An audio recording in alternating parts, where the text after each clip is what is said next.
Знову доброго дня, шановні колеги.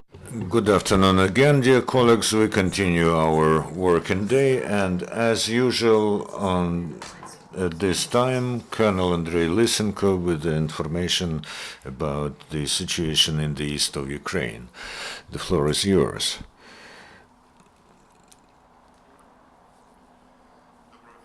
Good afternoon, dear colleagues. The situation in the anti-terrorist operation zone remains not calm. However, our military do hold the perimeter of the defense, giving no chance to the enemy to move forward. However, the chaotic provocations of the militants continue along the entire line of contact, and there was one case of using artillery against our positions. The hottest points of juxtaposition are in the vicinity of Donetsk airport, suburbs of Mariupol and Horlivka, and the vicinity of the city of Shastya. The enemy conducts an active air reconnaissance. Yesterday, the flights of 12 drones were detected in the vicinity of Mariupol. As a result of combat action yesterday, 4 Ukrainian military died and 1 was wounded.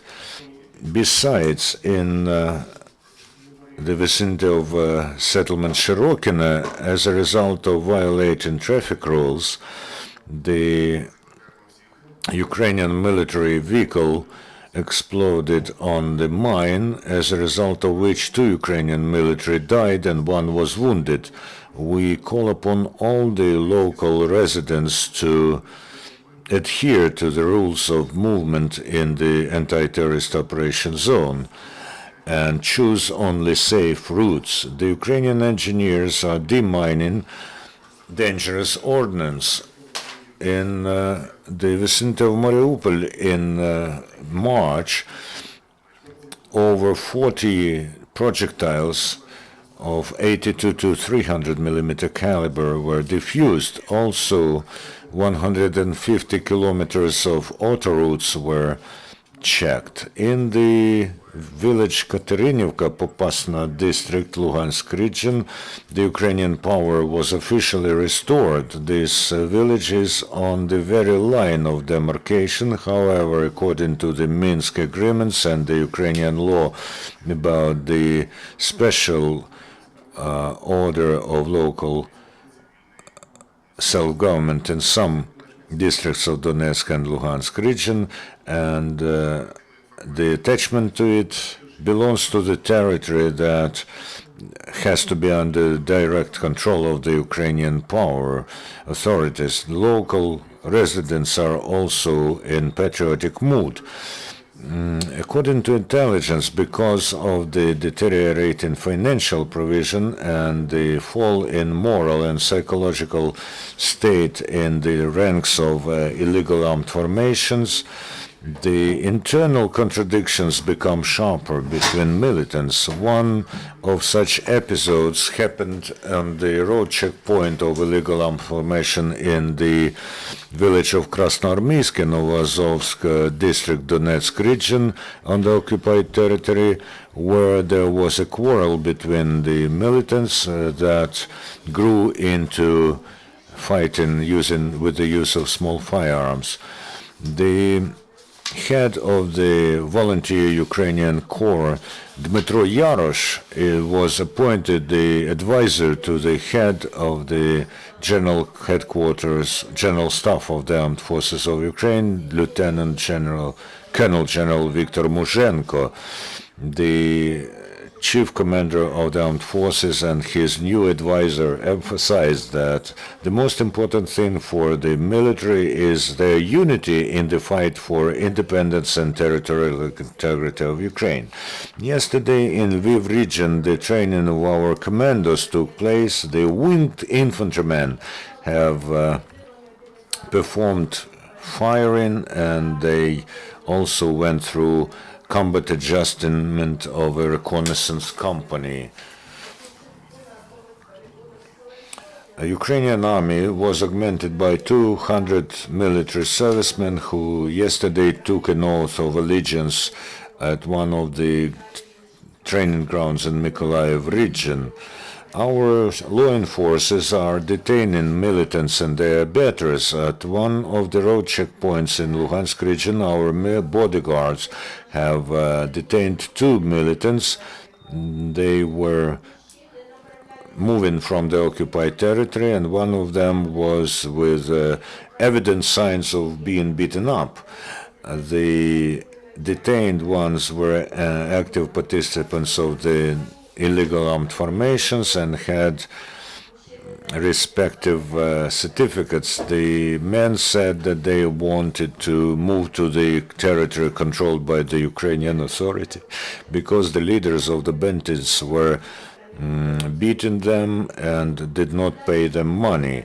In Dzerzhinsk, a criminal was detained who last year took part in seizing the building of the city council and other subversive actions aimed at intimidating peaceful residents. Also, a woman from the city of Selidova was detained who informed the occupants about the location of military military machinery and personnel of the armed forces of Ukraine in this district. In Cherkasy region, the Ukrainian law enforcers have confiscated a cargo of coal that was illegally, unlawfully extracted on the temporarily occupied territories of Donetsk and Luhansk regions.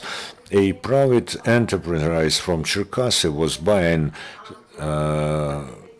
this coal through a proxy firm, and the money from this illegal scheme was going to the militants. The investigation continues. In big cities of the Donetsk region, the patrolling by joint groups of local police, state auto inspection, and special unit Sokol was strengthened.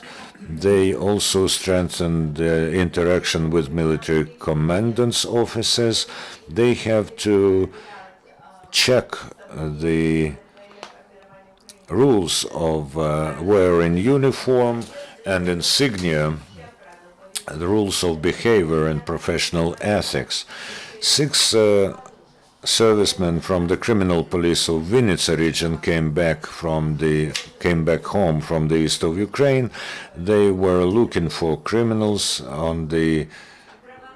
they were searching for criminals on the freed territory, liberated territories of Donetsk basin, and the Ukrainian military display heroic traits not only on the front line in Chernihiv. While coming back home from his service, a major of the armed forces of Ukraine, Serhiy Koletnik, heard cries for help, and then he saw how a balcony on the first floor of a residential block of flats is in flames. He came through a flaming balcony into the building and found in the smoke a 20-year-old guy. He saved this man, and after this he helped to extinguish the fire until the fire brigade came.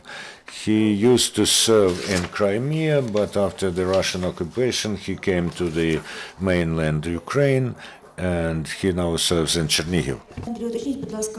Please tell 4 servicemen were killed, were they killed during the warfare? Yes. Where exactly the artillery was applied against our military? I don't have this data now. I will clarify it and tell you. And you promised to clarify about the number of servicemen who are considered to be missing. Tomorrow I will give you this information.